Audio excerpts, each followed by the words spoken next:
Tô aqui com o Pádio com um barulho estranho na roda. O cliente relatou que acima de 50 o carro dava um barulhão muito alto, estranho. Trouxe até minha oficina pra gente identificar o barulho. Suspendi o carro, olhei todas as rodas, só uma que tá com esse barulhão, ó. Aqui já comecei a desmontar para fazer o serviço. Vou tirar a ponta da roda, a ponta de eixo da roda dianteira. Tirei.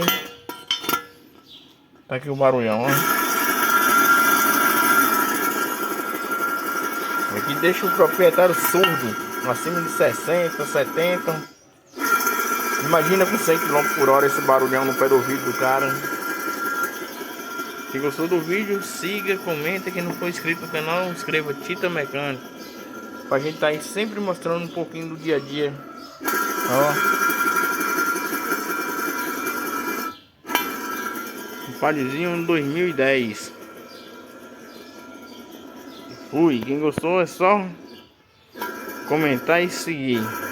Até o próximo.